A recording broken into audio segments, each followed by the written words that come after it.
Biggest mistake I made was putting the wrong tenant. You mess that up, especially on your first couple deals, it can make your life miserable. You know, if you're not sure how to screen a tenant and you're new, get on my website, get on a big property manager website, click apply, copy their application and look and see exactly what they're looking for and do the same things. Yeah, so for me, for location, it was always within a 10-minute walk of the train. Target every Starbucks or see where Starbucks is building locations because Starbucks will do all the market research. The thing with bad tenants, and you know, this is, I know, a controversial statement, but what we try to do is we over communicate with them, you know, be nice or firm but fair. But the other thing is that if they don't pay, what you are better off to do in Chicago market is offer them cash for keys. You know, if you can't do the 3 or 4 flat on the back of a napkin, it's probably not a good deal. Ladies and gentlemen, super excited. Today we got a special episode here. I'm with Daniel Baker. He's a really good friend of mine and a successful investor in my market in Chicago. And today I wanted to do like a no fluff, direct, no BS conversation about what does it take to successfully buy real estate, hold it, and produce or have a portfolio that actually can give you a closer shot or bring you to financial freedom. So that's what we're going to talk about today. Daniel and I have a lot of conversations, so we're just going to kind of talk off the cuff. Nothing was really planned here, so I hope you guys find value out of that. Daniel, thank you for being here. Yeah, thanks, Ben. Thanks for having me. I really appreciate it. So Yeah. hopefully I can help. Yeah, I think this would be exciting for a lot of the guys that listen or just watch a lot of my content, because they want to get better at real estate investing, especially when it comes to multifamily. So we're going to speak on the multifamily space. But my first question that I think is really important is if you can remember back, like what was your first multifamily deal, and what would you have done differently when you bought it? Yeah, so you know, first multifamily deal was a 4 flat in Lincoln Square. But kind of take a step back, my first investment property was a condo in Lincoln Park, and I was 24 when I started to search. All I knew was I wanted a fixer upper in a great location, and that's pretty much all I knew. I reached out to a broker and I said, "Hey, find me the ugliest, nastiest condo you can that at least has 2 bedrooms and 1 bath in Lincoln Park." And sure enough, about a month later, she found something, you know, directed me towards it. Came in, I mean, an 80-year-old woman had lived there, decided it was just too much. You couldn't get up and down the stairs anymore. And, you know, it looked like somewhere your grandma lived, but it was perfect. It was perfect for me because it's, you know, I knew if I added a little value, some sweat equity, I could increase the value and then, you know, potentially refinance it, take that money and roll it to somewhere else. So that's what I did. You know, and I'm talking, it was so bad. You could literally reach out and touch the train from the window. Um, you know, this was built before the L, so it actually had an easement to be legally or illegally closer to the train than you're actually allowed to be. So, you know, every time the train goes by, your bed kind of rattles. But, you know, I think that's just part of living in living in Chicago. So, fixed it up. That's a whole other story. And you know, refinanced it, took the money out, and used that to buy a 4 unit building in Lincoln Square. This was, I think, 2017, 2018. Um, and biggest mistake I made, I had studied a lot, like a lot of people do beforehand about, you know, the numbers. I knew my numbers. I knew exactly, you know, what I was doing on the, you know, lending side. I studied construction. You know, I studied, hey, how do I, you know, price this? How do I find contractors that know how to do this, different things? The biggest mistake I made, which is funny now because I have a property management business, but I didn't study property management at all. And the biggest mistake I made was putting the wrong tenant in one of the apartments, and I paid for that for the next 3 years because I couldn't get her out. So, you know, I thought I had everything covered, but what I didn't have covered was the property management side. And that was, you know, if you mess that up, especially on your first couple deals, it can make your life miserable. Yeah. Um, So that's what it seems like to me with real estate investing. You have like I think every investor has like the core pillars of what they need to know yeah. to like invest. Not that they have to know like everything about lending or everything about real estate per se, but I think it's important to have like construction experience or an idea of like how to vet contractors, how to vet tenants, right? So you have like your tenant pillar, construction, you have your real estate side, like you need to understand LTV, cash on cash, Right. CapEx, right? Like just stuff like that that we talk about. And Yep. but it's funny, it seemed like you studied everything but Exactly. property, It was or but finding probably a, the you know, biggest good tenant. mistake I made. I thought I had everything covered. And just to the listeners out there, if you can, the biggest thing is screening. So over screen the tenants. If it's my first investment property and I'm looking, to fill units and I don't have a lot of experience and I'm nervous, I'm setting my credit score at minimum 700. Look at 2.5 net income to your rent, to their rent. With that, you're usually pretty safe. And the other thing is what I've learned, and Hey, quick question for you. How much have you been enjoying these podcast episodes? I really hope that they're providing tremendous value. If you can do me a favor and subscribe if you haven't already, a lot of people that are watching aren't subscribed. So I really want to grow this thing and provide as much value as I can to people that are watching. And for anyone that's looking for financing as well, you can reach out to my team so that way we can make sure you get the help that you need. Let's get back to the episode. I actually told people this in a meeting the other day, is, if you're not sure how to screen a tenant and you're new, get on my website, get on a big property manager website, click apply, copy their application and look and see exactly what they're looking for and do the same things. That's exactly, if I was doing this over again, it's exactly what I would do. You don't need a fancy website to have them submit all this stuff. Just have them email it to you. And Mm, go through it, check it, look at the documents, they look fake. Whatever you do, don't accept those handwritten receipts for rent. I can tell you that's not true. And definitely it called their past landlord, but you have to remember, if you put yourself in a past landlord's shoes, is if that tenant's really bad, you're going to want them out. So you're probably not going to tell the truth if there's someone calls and said, hey, is this a great tenant? So what we do is we look at the past 3 months rent. We say, hey, you have to send us proof you sent these in. And, we look at the dates, we look at the time you sent it. If that person sends the rent in every month on the first, you can verify that with a bank statement. They're probably fine. You combine that with a high credit score, verify their income. Statistically, you're making the right decision there. yeah. Do you have an SOP for that though? Like for the tenant screening Yeah, or so not we really? we have Yeah. we go through a whole, we do everything. We check their social media.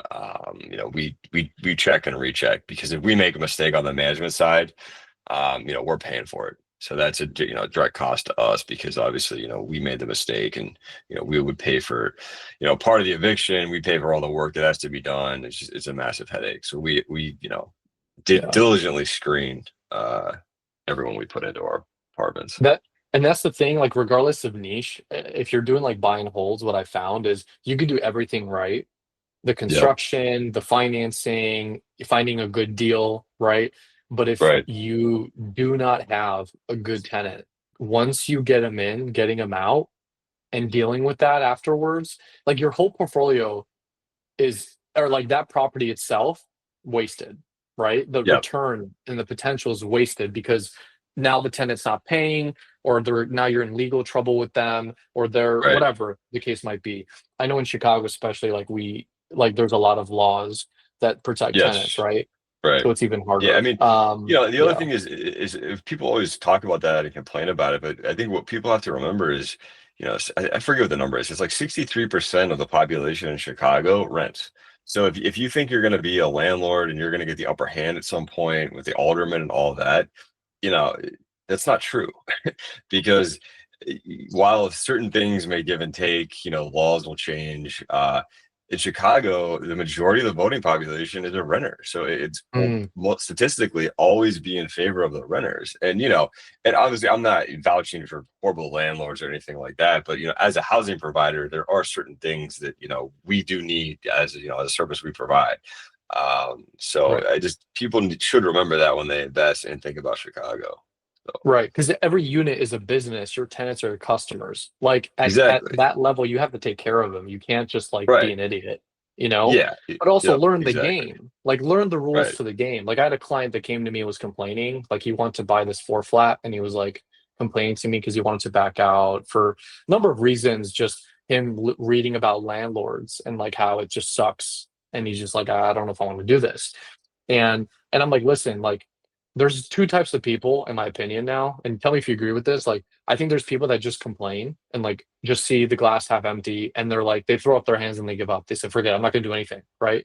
Yeah. analysis paralysis. And then there's the other people that are like, okay, like I'm gonna learn the rules better than anyone else, and then just figure out how I can create a win-win. Like to Yep. me, it's that simple. Like just learn the game.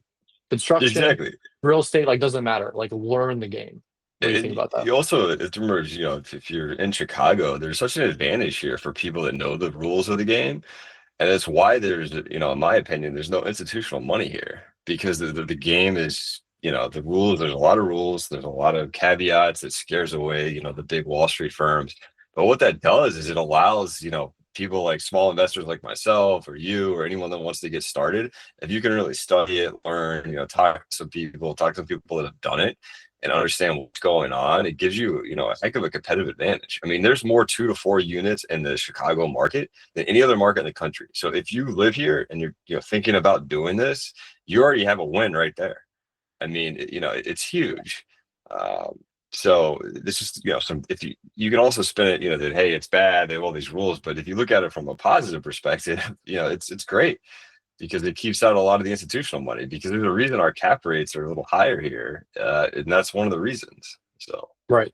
That's a really good point. Yeah, it keeps all the big guys out from investing because I see this in a lot of other markets that I work in. Like you got big companies just coming in right, and just buying up all these properties out of yeah. nowhere, you I know? mean, you get the BlackRocks of the world, the PE money comes in. I mean, yeah, the cap rates will drop, but you can't compete with that. I mean, they've got deeper pockets, they've got scale, Yeah. but all the taxes and the rules that we have here are why this is such a great market, in my opinion, for small investors. Yeah. So local So owner operators that understand the tenant base, understand the rules, and can build systems to, have a successful business for that. yeah. No, I agree 100%. But going back, there's something you said that was really interesting. When you bought your first condo, you didn't buy one that was turnkey or like move-in ready. Why? Like, why not just, Uh, yeah, Because anything that was turnkey or moving ready, I knew I wouldn't be able to, refinance in a couple of years and pull a bunch of money out. So it had to be, kind of a value add play. So when I say value add, I mean it needed a new kitchen, it needed new carpet, needed painted. I did all this myself. Just actually watching YouTube videos, learning how to do this stuff. Because if you have the tools and you have a little bit of time, which you do when you start, because you don't have a lot of other units, and at the time I didn't have a family. So my competitive advantage was I had tools and I had time. So I decided to do most of it myself, and then a couple years later, called the bank, refinanced it, took the money out, and then rolled it into a 4 unit in Lincoln Square. So yeah. Yeah, and I just actually made a video about this, and I made a graph, like a visual that explains like the infinite. I call it the infinite money framework, which is just like when you buy properties, buy the ones that need work because that sweat equity and that spread now, that yep, first appreciation that you have is how you never run out of money right, because right, exactly, capital will, if you create it, it will always be there. And then at that exactly. point, you almost don't even have to, if you have the cash flow and at least some units, guys, like you don't have to work a job anymore because you always have the value add projects coming in the pipe that you're increasing, you're taking out cash, now you roll it to the next deal. So I think that's a good idea that you started off that way off the jump, right? Yep. If you right now had like 30 to $50,000 saved or at least some money, what would you say is like the smartest way right now to get into like a 2 to 4 unit property? So back when I started, I had about that amount of money saved. That was kind of what I was working with to get to a 4 unit. So if you've got limited money, what you have to do is kind of be creative on the financing side. And actually, there's a program right now, and I'm sure you could probably tell me more about this than I can. But you can do 5% down up to a 4 unit, um, up to I think the limit's like a 1.4 million. So if I had that amount of Yeah. money right now, I'd be utilizing that program. Um, Live in, it's obviously it's owner occupied, but if you can buy a 3, 4 unit with $50,000 down, that's huge. I mean, you also have to be creative on the way you structure it. And if you're out there, maybe talk to a broker about this. But what you want to do is you kind of want to go in, maybe offer a little bit above what the ask is or where you think the deal will trade, but then ask for a bigger credit at close. Because if you think about it, what you're doing is what you offer above, you're putting that's only going to cost you 5%. So if you offer another 20 grand, 5% of 20 grand isn't a lot. But if you get that same amount of money back in a credit, that $20,000 is directly into your, Yeah. or counts to your cash to close.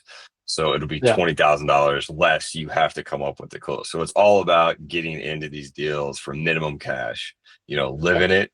Even if you're paying market rent and it's okay, live in the worst unit. I mean, that's what I always did. I live in the basement. I live in the, third floor while we rehabbed it. It's not fun, but if you can rent out the other three and even live right now, because obviously interest rates are higher, but live for market rent. I mean, think about the appreciation on 1.4, $1.3 million. I mean, you're putting what, 50, 60, $70,000 down. 1.3 million goes up 4% compound in 2 years. You basically get all your money back in, on paper in 2 years. That's Yeah. huge. I mean, that Right. is the average person's best effective use of leverage. Yeah. Um, Right. Because I think that what I tell people too is your housing is the biggest expense you're going to have in your life, right? Outside of right. like, other expenses, like housing is always going to be there. So if you find a way to eliminate that, you've now just Yeah. gotten ahead of like 90% of people, right? Yeah. Where you're Especially if you living can for buy free or at a discount. yeah, if you can buy a 3 or 4 unit that's, a little value add, maybe do some kitchens, some floors. I'm not saying anything crazy. You don't need to go do plumbing, move walls around. That's all kind of maybe later in your journey. But maybe fix some kitchens, add a washer dryer if you can. That's kind of complicated. But if you could bump the rents $200, $300, $400, and that compounds too, right? So you raise the rents 3 or 4% a year, that just keeps going up. So maybe in 3 or 4 years, yeah, you're it's a little value add. You can live it for free. And to your point, you can do that. That's huge. I mean, it reduces what probably your biggest living expense. Yeah, right. And I think to tack onto that, you got like for anyone listening, you guys can get not only 5% down, but like if you buy a property that needs work, right? The value add strategy, which I recommend. I Yep. think that's, in my opinion, in this market, I think the only way to really get ahead It's exactly. is like using a construction loan. If you don't want to fund all of construction yourself, you can leverage like the lender. We as the lender can give you, hey, 5% down plus we'll give you money to fix up the property itself. So that's like an Yeah. FHA 203K or a home style Reno loan. But I would say, guys, like owner occupied, take advantage of those programs because 5% down plus construction money that will give you is really huge if you don't want to leverage all the capital that you have. But of course, I have to preface like that takes work. Like be ready for that. Yeah. The loan process, Yeah. the construction process. Like if you're broke and you've never bought real estate before, I don't recommend it. Like honestly. Yeah. I get a lot The of other that. thing too that is we don't really talk about a lot, but one thing too is if you get your broker's license, and it's not easy. It'll take you some time, some studying. Even if you only used it for your one deal on your 4 unit, it probably costs you $1,000, $2,000 to get it. And you're gonna have to study. It's not easy. And then you can find any brokerage to hang your license at. They'll do it. So go and get your broker's license. You'll get the fee, or you'll get whatever your split is with the broker. That's probably $25,000 on a 4 unit. So if you've got the capital to put 5% down, and you can get that approved, say you've got the W-2 job, and you're still kind of looking for deals, but nothing's working, you feel like you're just wasting time. Well, go take the broker's test. Go get your broker's license. Do it. Hang your license somewhere, and use that. Put your own offer in. I mean, I used to get all worried about the offers. As soon as you get your broker's license, that's the deal. The offers are on the website. You hit this button, it auto fills it. You fill it out. Work with an agent there. Give them $100 to help you fill it out. The thing is, it doesn't matter how well you do, because the way the deal works in Chicago is it goes to something called attorney review right after you fill it out. And anything you mess up or make a mistake on, the attorney's going to fix it. So just do it. I mean, that's I have to be careful when I say that, because a lot of times I talk and everyone else there is brokers and they're trying to find new customers, so that you can't say that. But that's what I used to do. I was a broker, so I actually structured my own deals, and I really kept my license for 12 years, and that's about all I've done with it. So Yeah.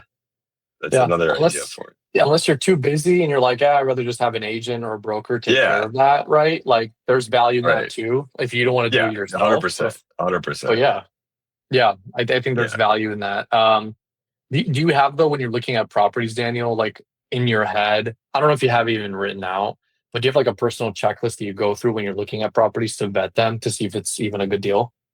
Yeah. So, and this is kind of more now because I've, got so many, but a lot of it when I first started was pretty much, hey, make sure there's really no major capital expense.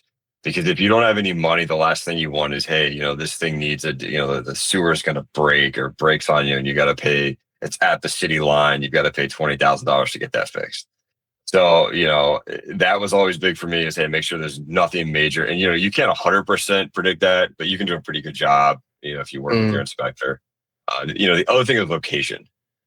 We've been pretty lucky since 2009, 2010 that, rents have gone up. Appreciation has really taken off, especially recently in Chicago. But that won't last forever. There will be a time when rents do not go up, appreciation stops, like the cycle will turn. And when the cycle turns, you don't want to be a pioneer. I think what do they always say? Pioneers always have arrows in their back. So if you're buying, it's your first deal, don't sacrifice on location because if you buy the right location and make sure there's no capital expense, you're going to be fine. Because the one thing that will always stay constant is people want to go live in a good location. So those are the things that even still today I look at. But if you're trying to do these 5% down deals, everyone always gets so caught up on the location. For that, what you're really trying to do is find a deal that will work that's in a good location. So like when I started, it was FHA. So it was always, hey, let's go find anything that would work FHA. And then we'll, after that, let's see, hey, how does this location work for what we're looking for? So. Yeah. I mean, do you have a criteria then for location, like what you look at? Number one, like what do you look at for that? And then number two, for up and coming areas, what are some signals you look for too? Yeah. So for me, for location, it was always within a 10-minute walk of the train or a train stop. If you follow the train, in my opinion, and this won't go to all markets, but especially in Chicago, you're probably going to be just fine. Because if you look at how kind of the city expands out, gentrifies out, it always just follows the train. I mean, when I started as a broker at Marcus and Chat back in 2010, 2009, Logan Square was like a place you didn't want to go. And look at it now. And, you're talking one beds at 1,700. So if you follow the train or stay near the train, I mean, right now, especially look at Albany Park. Albany Park has recently blown up in the past 2 years. You've got the Kimball Brown line stop right there. That was always my criteria. When I bought my first floor flat, that was the one thing I told. I actually worked with a broker friend of mine on it. And I said, hey, I want to be near the train. So it's kind of how we found the floor flat Lincoln Square. But that was always my thing. And now looking forward, I mean, one strategy or hack I know some people use, I've never done this, but they'll actually go out and they'll target every Starbucks or see where Starbucks is building locations. Because Starbucks will do all the market research for you. They'll say, hey, there's this gross income or net income in this area. There's this many people moving to this area. So if you kind of go into where a new Starbucks is going up, you can pretty much just follow their lead. That's so funny, dude. So that's hilarious. I mean, I know a few people that do that. Yeah, because that makes sense. If you're looking for already established Whole Foods, I guess, really does a great job on market research in areas. And they'll only put Whole Foods in like specific areas that meet the criteria. So right, because think about it, like those they're premium. They're charging premium prices, right? Like Starbucks, right. Whole Foods. Whole Foods is not like a trying to think like Jewel, I guess. I don't know, like a cheaper alternative, like Aldi. That's a good example. Right. Like they're not like Aldi where you're just trying to save money, and so because that target demographic they already know is going to be different and people that have more money. That's fascinating though. That's a good take. I was gonna say I feel like go ahead. Mm-hmm. No, go ahead. I was gonna say your love for trains probably like you love the train because you bought a condo right on the train tracks. I thought maybe you just really liked everything I own is within or bought is within a 10-minute walk of a train stop. That's my theory, and you can say whatever. I don't ever change. But if you're close to the train, even the city, I mean, even if you hate the city, whatever, but you have to always think like, all right, so even if I don't agree with the politics or whatever it is, like the one thing that you have to remember in this city is the mayors are always saying, hey, we need more, affordable housing or more housing near the trains. Lori was awesome at it. Brandon's good. I mean, they're all kind of do that. So if you kind of think of that, it's like, hey, these areas near the train are always going to get, the preferential treatment on taxes and funding, which means you're going to get developers in there. I mean, look at what's going on at the Western Brown Line stop right now. I mean, there's, the Lincoln Square Alderman is huge on developments. There's a ton of development going on. So Yeah. Yeah, that's a good point. Like follow the train, follow Starbucks, the Whole Foods. Like yeah, look at what I tell people is I tell people follow the money. So yeah, like well, exactly. Yep, that's a go great where point. the Yep. money's going. Like, United Center, right? Like look at Right. where you're seeing a bunch of changes right now Yep. or developers kind of coming in. Doesn't always mean that the property is Right. gonna or the area is gonna turn up, right? As you and I Yeah. talked about, like that 3 unit I was looking at, like sometimes developers are a little bit more, what's the word, optimistic. Right. And just Yeah. because they're throwing a ton of money doesn't mean, Exactly. It's also like I think the old term in the financial markets is the market can be irrational longer than you can be liquid. And I kind of think that kind of correlates to real estate too. It's like the market can be up and coming longer than you can make your payment, right? So you can go into a new area and you like talk about these people that were buying back in Logan in 2005 and 4, and that's fine, but if you buy in these rougher areas, the tenant base is different. It's very hard to manage. You're talking a lot more touches. Yeah, your appreciation someday will be great, but you have to make sure you have the capital to maintain until it gets to that point. So if you're a first time buyer, and you've got the money, I would say, just be careful being a pioneer, because when you get into these maybe up and coming areas, there's a lot of different factors you have to take into account. that's such a Management's a great lot point. tougher. Yeah. It's you put. I mean, I have some tenants we put in like Lincoln Park, and I don't get a work order out of them, and for 12 months, it's crazy. I mean, sometimes you just you like wonder to make sure they're still there, right? Like the rent comes in, right? They don't say anything. But it's like some of these other areas, it's a whole different game on the management side. So just make sure Oh, everyone's yeah. aware. Case in point too, because Daniel, like not everybody I work with is in Chicago, or like like where some people are in Texas, Florida, Georgia, Yeah. like Cali.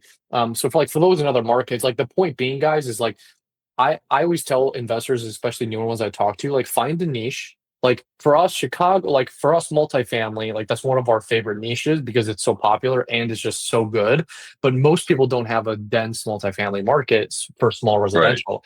So what I tell people is like pick, if it's flipping condos, if it's buying whole single family, like pick the niche, but like study the crap out of it. Learn the Right. local market, because the local market is your unfair advantage. You being born Exactly. and Yeah. raised in an area, you know the area, and Right. you've seen the changes firsthand.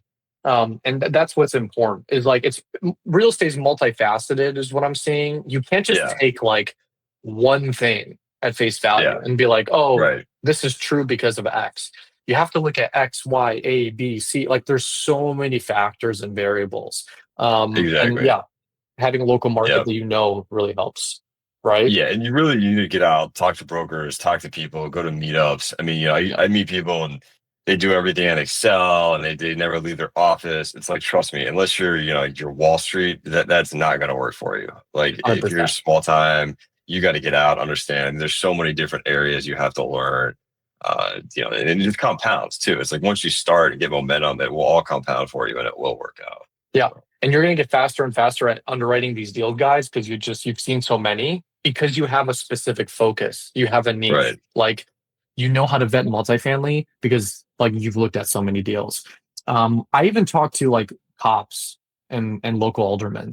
Yeah, that's Sometimes like huge. I have Cab a drivers couple, or yeah, Uber cab drivers. drivers, policemen. Like I got policemen that I Yeah. know, and I'll ask them, I'm like, hey, about this district or about this area, like how's the police activity? Like you can look it Right. up. But sometimes they'll Yep. tell you like, oh yeah, we're getting called every other night, every week, And especially in the summertime. So yeah, it's talking to and I've never done this. It was a great idea. I was just talking to someone the other day and in a meetup, and he was telling me what he does. Actually, it was him and his wife. Is what they do is they'll put an offer on something or decide they're going to do it. Then they'll go there at like 6 a.m. and sit in their car for 30 minutes. They'll go there at like 4 o'clock when school's out, sit in their car for 30 minutes, and then they'll go at like Ah, 1 a.m. and sit in their car for 30 minutes. And they do wow. this on every deal they buy. And they says it's such a hack because you can see exactly what's going on in that particular area. Now, if you know the neighborhood very well and maybe you live there, own there, I don't think it's necessary. But yeah, if you're a new time investor and you're looking at maybe a different area, I thought it was a great idea. I was like, man, that's thank you. That's You know what's so awesome. funny? So It's funny you say that. One of my old bosses in mortgage was like, if you can't take your girlfriend out on a night drive, it's like Saturday night at like 6, 7 yeah, p.m. Like if she doesn't feel safe, like don't buy there. right. Is Yeah, what he it's a said. And I great was like, point. ooh, Right. it's interesting. Yeah, I exactly. love So that. I That's a thought it smart was hack. it was good. Yeah, exactly. I thought it was really good. Yeah. But what about like if I guess if you have bad tenants, like how do you I guess you just have So to kind of go through the process, the local ordinances, but yeah. So the thing with bad tenants, and this is I know a controversial statement, but um, what we try to do is we over communicate with them. It'd be nice or firm but fair. But the other thing is that if they don't pay, what you are better off to do in the Chicago market is offer them cash for keys. So what we'll oh do is yeah. we'll give them a number. And the other thing is the number always changes. So you don't know what that person's situation is. And we're actually going through the process right now with someone. You offer them, you got to give them something that's actually going to get their attention. But start a number and then just keep talking to them, keep the communication up. So it's like, we had one person, we offered him $2,000. They said no. And then 3 weeks later, we ended up giving them $1,000 and they left. So we basically will go over, we'll say, Wow. hey, you on this date, please have everything moved out and we'll show up. We show up with a certified check to that person. So make sure you know exactly who's going to be there. Put it in their name only. So they're the only person. So you can verify you gave it to the right person. As soon as they walk out of the door and give you the keys, have your handyman or whoever it is there change the locks right away and give them the check. And that's what we do. And 9 times out of 10, it's better than eviction because the eviction process right now, especially if you were to start it now, is going to take 6, 7, 8, 9 months. Just to be frank. So, Can't tenants like exploit that, right? Because oh they'll yeah, know there's so many like, things they could. I mean, the other thing is like right now, if you try to evict someone, we're in the fall. I mean, the sheriff is not going to throw somebody out in the winter. So, it's uh like even if you get the ruling, everyone's, oh yeah, I got the ruling in 2, 3 months. All right, well that's awesome. But when is the actual sheriff going to show up and complete the eviction? Like it's oh no. you're talking at least 6, 7 months right now. So that's no rent payment in that amount of time. All those different things. So. Yeah. We always try to do cash for keys is kind of our policy. Yeah. When you're kind of going back to the beginning, like when you're buying though properties, do you think, because in my head, I feel like I have a financial ladder that I think people need to climb before they even start investing. Like I Mm, also think like if you're broke or you don't have consistent income, or your credit is shot, or you don't have reserves, like stuff like that, like don't like you should not be talking about real estate. Like that should be the yeah, last thing you're talking about. Because I think too, having a successful real estate portfolio also builds a reputation and then it compounds. Because now if you want to raise capital or if you have deals that you don't want to like now, like people trust you, but you have to become right, the person that they trust first. So like, what do you think you exactly. need to have for anyone just investing in general, I guess, like what do you think are some core pillars or things they need to cross off before they even buy their first like property? Yes, I Would you mean, say? your credit score is huge, and if you talk to even like hard money lenders, I mean, you basically your credit score is if you're in real estate, I mean, you protect that with everything you have. I mean, so like I have my credit monitoring set up. It basically sends me an email every week of exactly what's going on. If I see anything I don't agree with, we're on the phone right away. And Yeah. these are all tips too to someone just make sure they can build their credit score. I mean, every credit card I ever take out is on auto pay. Any loan is on auto pay. So the way it works is basically, and Ben, you correct me if I'm wrong here, but even if you do miss a payment, the bank will actually not report it unless it isn't paid for 30 days. So, Correct. we check everything. My wife and I check everything at least once a month, make sure it's, we're not missing anything. We have, all the alerts set up. But I mean, working on your credit score is huge. I mean, and a couple points or a point on a deal, especially when you get more experienced, is, that's a lot of money. The other thing is Yeah. you're going to need reserves. So definitely do that. Your W-2 job, people are always, I watch a lot of stuff on Instagram, and I think sometimes these people are better at Instagram than they actually are at investing. But uh, everyone wants to get out of their W-2 job, and I did too immediately when I started. But your W-2 job to a lender is worth its weight in gold. And Yeah, there's nothing a lender likes more than consistent income that's always there with, a reputable corporation. So yeah, you're 100%. right. I mean, your W-2 job, it is, it's great to leave and have financial freedom, but you need to leverage that before. Leverage Before. that to buy as much, yeah, before you quit. Yeah. Leverage it to buy as much real estate as you can and then quit. Yeah. Um, That's why I tell people, I'm like, hey, like, don't quit the job yet. Like, buy a couple yeah, properties, then you could leave. Because then at that point, you maybe have enough reserves. You can start doing the 20% down, no income loans, but still, like, right. you need to leverage that. And another thing I want to say too for credit before you keep going is like, I tell people credit is a lot like body weight or body fat. It's easy to gain, hard to lose, meaning Yeah, I it's like that. easy to That's good. it's easy Yeah. to tank your credit score. Like it's easy to completely Right. tank it, but it's hard to build it back up. So like Yeah, you got to exactly. really be careful and watch it because and honestly, unless you're at a point where you're so rich you're paying cash for everything and it doesn't matter anymore, which is not everybody. Right. Unless you're at that point, like Daniel said, like you guys like monitor it and watch it like a hawk. I had a Yeah. client Oh, recently. exactly. We're just under contract. We had to repull credit because their credit report expired. Just got under contract. Their credit score dropped, Daniel, 100 points Ooh. because he had one 30-day late on a credit card payment. He's never had a late, but he had one late. Oh man. You want to know why it dropped so much? It's because of something I call fragile credit. So when you don't have a mortgage, you don't have car payments, you only Yeah. have a few credit cards, like a few trade lines, your credit is really fragile. So for those that Yeah. have Yeah. never even Right. bought, keep that in mind, guys. You make one mistake, your credit's like screwed Yeah. because you don't have anything on there that's like Yeah. substantially like that has like weight. You know what I mean? Yep. Yeah. Just make sure, like I said, auto pay, make sure you monitor it. It's just, you really have to, especially if you're going to get into real estate, really watch it like a hawk because it follows you too. I mean, even people that are, outside like the conventional lines of credit, maybe hard money lenders like with Renovo or something like that. I mean, they price your rates based on your credit score. So if, your credit score Yeah. is below 700, I mean, they're going to tack on over 2 or 3 points. I mean, and that's huge. Yeah. When you're Risk. talking, That's risk. million, $2 million loans, I mean, that's a big difference. So, Yeah. Yeah, 100%. Would you say then, like, are there any creative like financing strategies that you would recommend if conventional financing doesn't work? Like, what do you do then?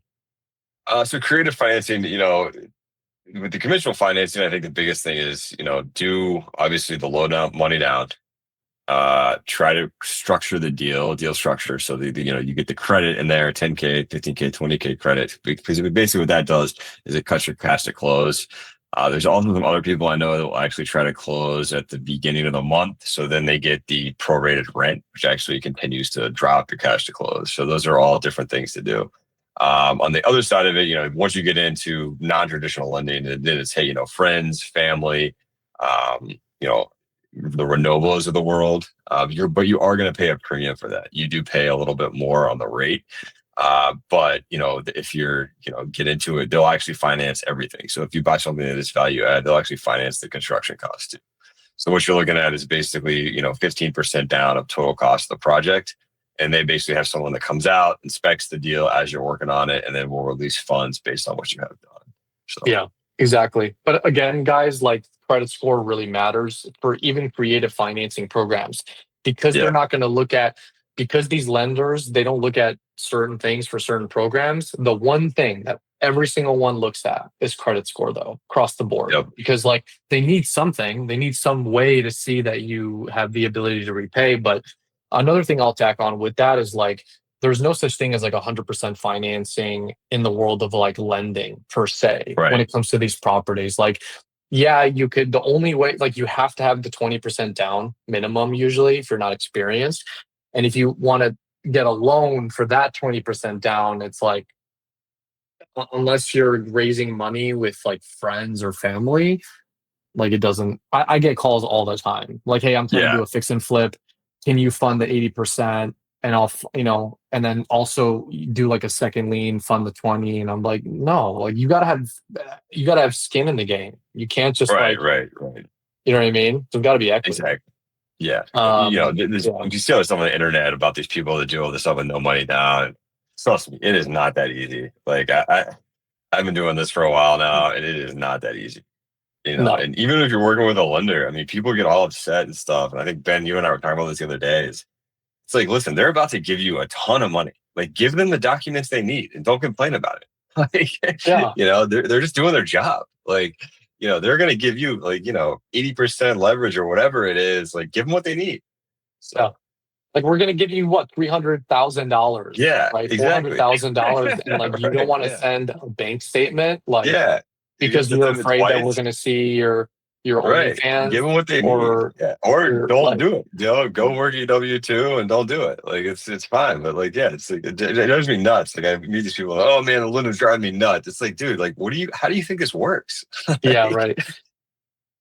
They have to be strict too because they want to cover their own butts, and it's just yeah. like again, learn the rules. This is what I tell people is just like, if you just learn the rules to the game, you understand the process, like that your Yeah. life will be 10 times easier because you know Exactly. like, And oh, this is yeah. what I can expect. And don't be afraid to try it. I mean, even I can guarantee you one thing, and I can't guarantee a lot. If you try it and fail, you will know more than if you never tried it. So don't be afraid Yeah. to fail on this stuff. I failed on my first three. Said about a 4-unit Mount or what was it? It was up in Avondale, and yeah, the whole thing blew up. I wasted a lot of money, time, but man, I learned so much the first time I tried to do it at FHA. Mm, So yeah. don't be afraid to try. Yeah. And what I tell people is like, you can read about riding a bike all you want, but Yeah. you just have to do it. Like, there's no way around it. Right. And don't be Wh- afraid of what other people think about you. I think some people get all caught up in, oh man, my friends are going to, if it doesn't work, they're going to think I'm stupid. It's like, no, man, I respect the guy that tries 100 times more than the guy that just, talks Never. bad about someone that, tried something. So, I um, agree. What would you say though? Because I see this a lot in my emails and people that reach out to me, Daniel, like just investors. This excuse I hear quite often is like, oh, I'm just in the learning phase. I'm trying to like learn and soak everything up. And that's fine. I think there is value in that. But what would you say to the people that are stuck in like analysis paralysis mode? yeah, I mean, even if your first deal and not, rule number one, don't lose money. Rule number two, don't forget rule number one. Even if you break even on your first deal, think about how much more you're going to learn. Just do it. Just do it. I mean, do your analysis, make sure it's not crazy, make sure your taxes are in line, make sure you understand the construction side, but then just do it. I know so many people that even some of my friends I talk to that are just constantly talking about doing a deal, buying a two flat, and they can never get out of Excel. Just do it. You're not going to learn. It's like anything else. You're not going to learn until you actually do it. And no one's going to hold your hand the whole way. No one's going to teach you. I mean, some people maybe like their parents, but just do it.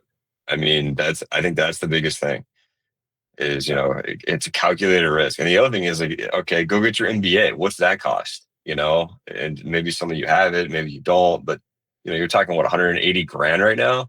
So let's say even if you, lose 10 grand on your first deal, but still learn a ton, it's cheaper than that.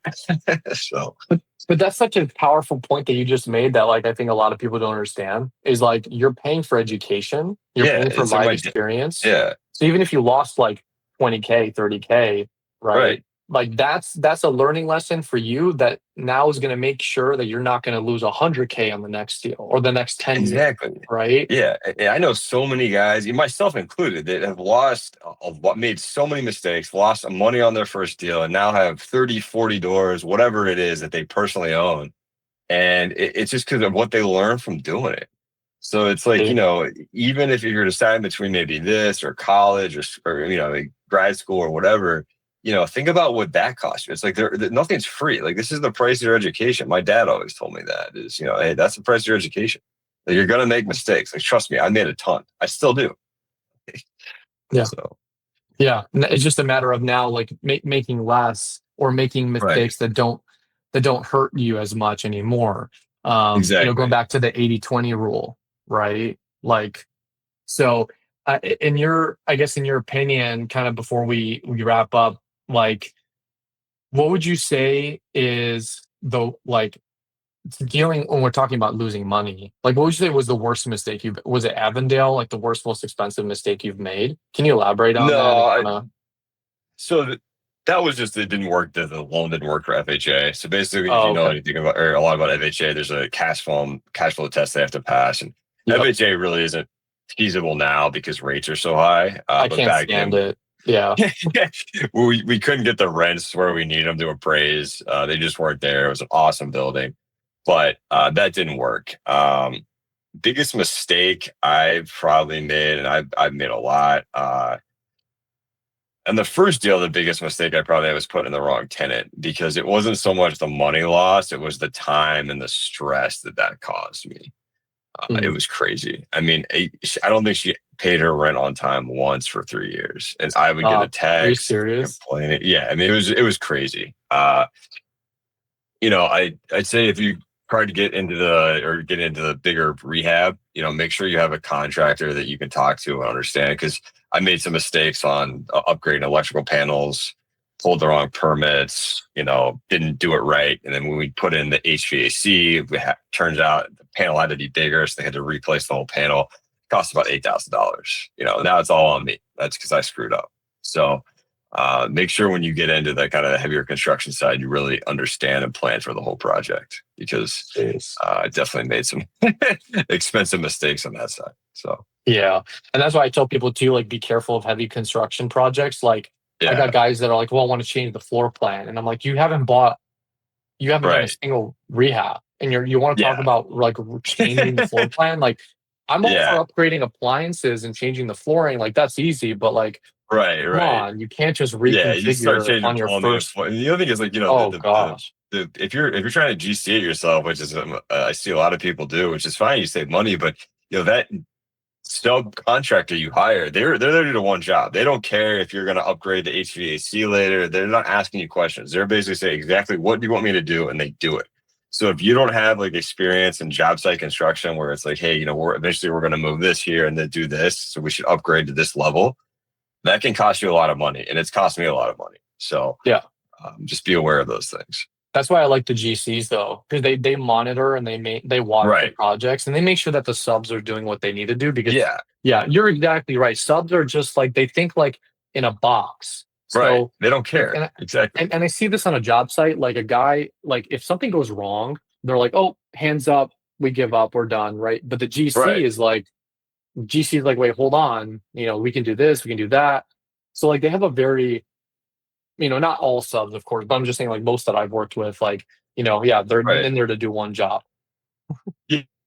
It's good though, because it's like what I've learned is you don't want a contractor that knows how to do everything, because it probably means they're okay at everything. You want a plumber that all they do is plumbing. And Good if you point. give them plans and tell them exactly what to do, it's the best plumbing work you've ever seen.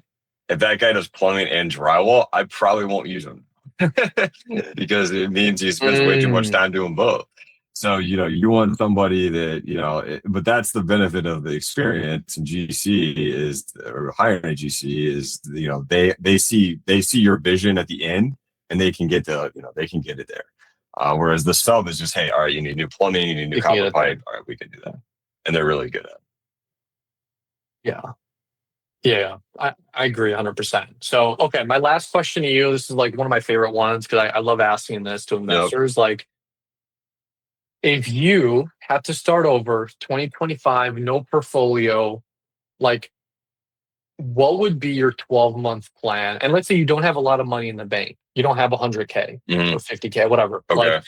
you're kind of starting from scratch. Like you have some savings. Like, what would you do over the next 12 months? Like, what would your focus be? So how much more? I mean, I guess this is dependent on how much money do I have.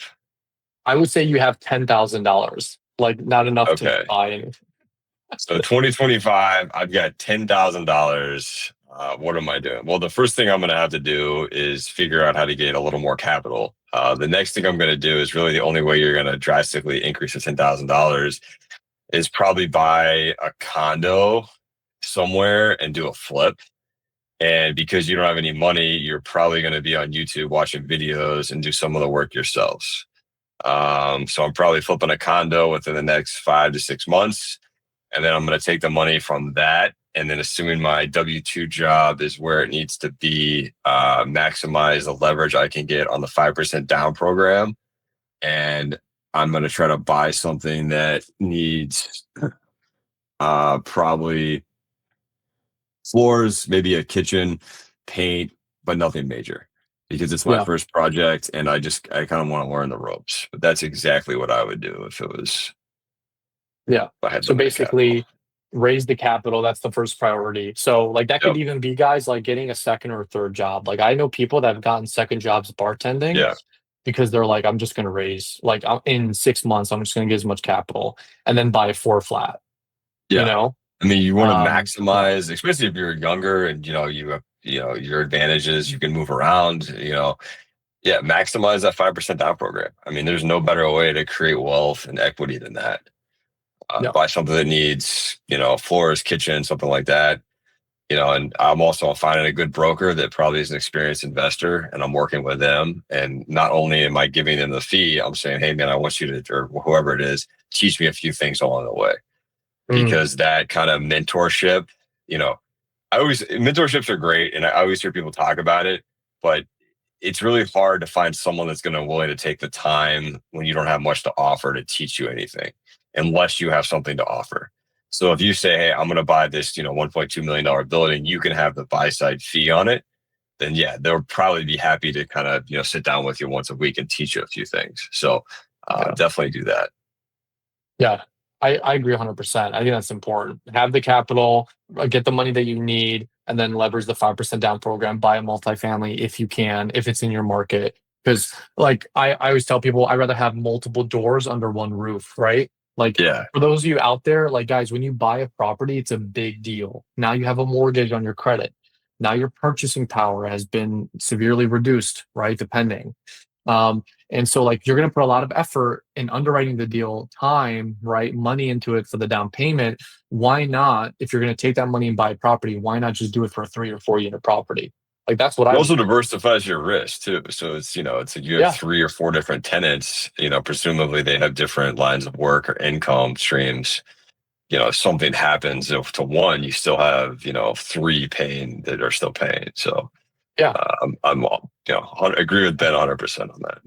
Yeah, and I think too, like for those that have families or kids and they can't necessarily move in a unit, like you have to get creative. Like that's the only thing Yeah. I can say. Like, yeah, so, young guys, we have the advantage to do that. But if you have a family now and you can't, then like either work with like family members that you have or save 20% down.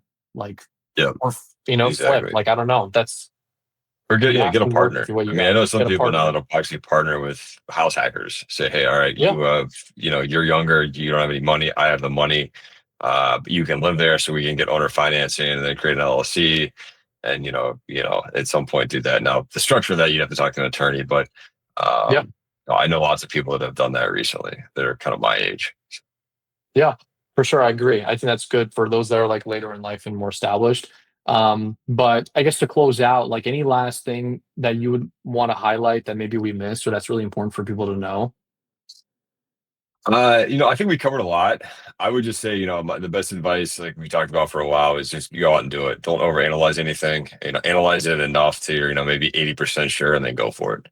Because I see Mm, a lot of people that just analyze, and if you can't do the 3 or 4 flat on the back of a napkin, it's probably not a good deal.